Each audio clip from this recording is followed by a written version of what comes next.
In one of my recent videos, I had a commenter that wanted to know why Atari wasn't releasing their popular and successful arcade games to the 7800. After all, they had access to Paperboy, Gauntlet 1 and 2, Road Blasters, Tetris, at least in the arcades, Marble Madness, Tubin, Vindicators, Clax, and many, many more.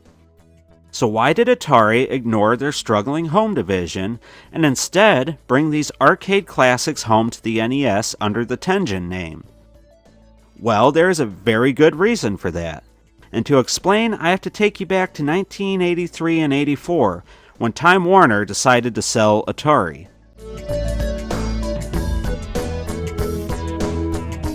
Warner had acquired Atari in the late 1970s to help inject the company with money and gain a piece of the lucrative computer and home video game industry.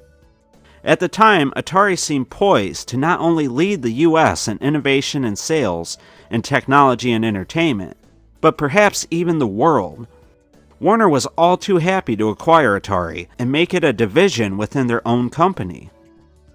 But due to the US video game crash by the end of 1983, Atari had lost $500 million in home computers and video games.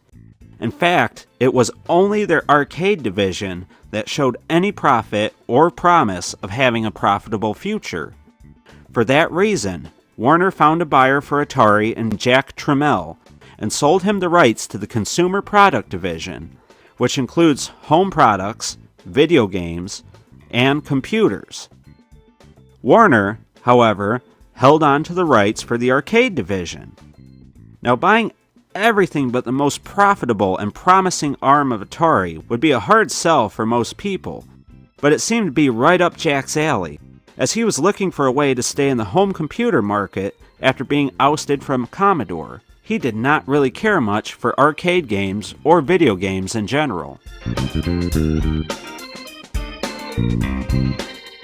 So an agreement was made that Warner would retain the Coin Op division and a few other assets, and that Warner's Atari would have to include the games, quote-unquote, after the Atari on their logo. Atari Games could not use the Atari brand at all in the consumer market, which included home computers and, of course, video games and consoles. This essentially meant that they could not compete with Jack Tramiels and his Atari Corp, and they could not use the Atari name against him.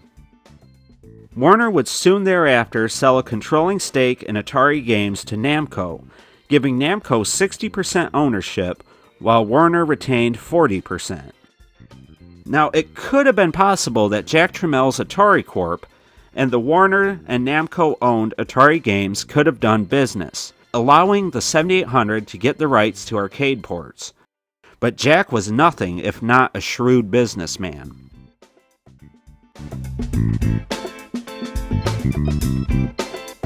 He acquired the rights and the inventory of the Atari 7800 console, but he entered a legal battle with Warner over who owed GCC, or General Computer Corporation, for payment of the finished consoles and design of the Atari 7800.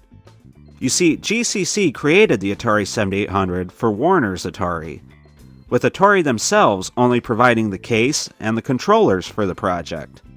GCC developed the Maria chip, allowing the 7800 to run games that were closer to the early 80s arcade games than the old missile and player sprite style of games that the 2600 and 5200 had been known for. The original agreement would see GCC getting a cut for each console and piece of software sold, but Jack did not feel he should have to honor any of these contracts.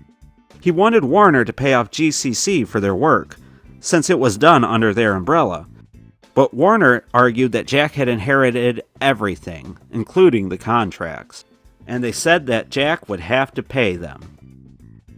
Eventually, this would all get worked out, and Jack would pay GCC what they were owed in order to release the Atari 7800. And this is just speculation, but I'm sure some damage was done between Time Warner's Atari Games and Jack Tramiels' Atari Corp. If the 7800 had been a runaway success, then perhaps they could have seen some of these arcade games come out on the 7800. But since the 7800 was a distant second in the market, and Atari Games wanted their games on the hottest and most profitable system at the time, then I doubt they were very interested. Now, as we know, Atari Games could not release their games in the home market using the Atari name. But to skirt around this, Warner and Namco allowed their games onto the home console market using the Tengen name. They would do more shady back alley dealings to quote-unquote backwards engineer the NES lockout chip and release these games themselves on the Nintendo Entertainment System. And that's how we saw games like Paperboy, Tetris, Road Blasters, and more hit the shelves for the NES. You can learn more about that in the Gaming Historian's brilliant video on the subject, and I'll have it linked down below.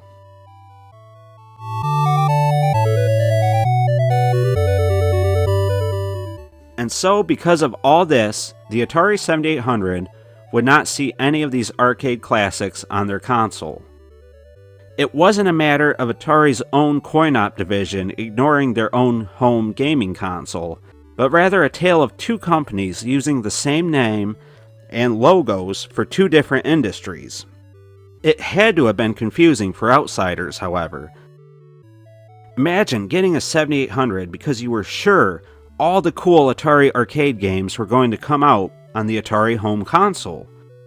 I've actually heard this story a few times before, and it's a shame that these games didn't come out on the 7800. Again, this is just speculation, but if Jack Tramiels' known business style hadn't been so cutthroat, perhaps he could have negotiated for some of these arcade games to come out on the 7800. But then again, the NES was a cultural phenomenon at the time. I mean, after all, they revived the home console market in the US. Still, it's something that many 7800 owners dreamed of back in those days. The possibility of playing Paperboy, Gauntlet, Road Blasters, and Clax on the Atari 7800. Instead, we had to settle for Water Ski, Dark Chambers, Fatal Run, and, Clax eventually. But that was long after the 7800's retail life. So I hope you guys learned something in this video, and as always, if I got something wrong here, or if there's more to the story that you'd like to share, then please do so in the comments below. Would you like to have seen Atari Games Coin Op classics on the 7800? Which ones did you want the most? Let us know down below in the comments.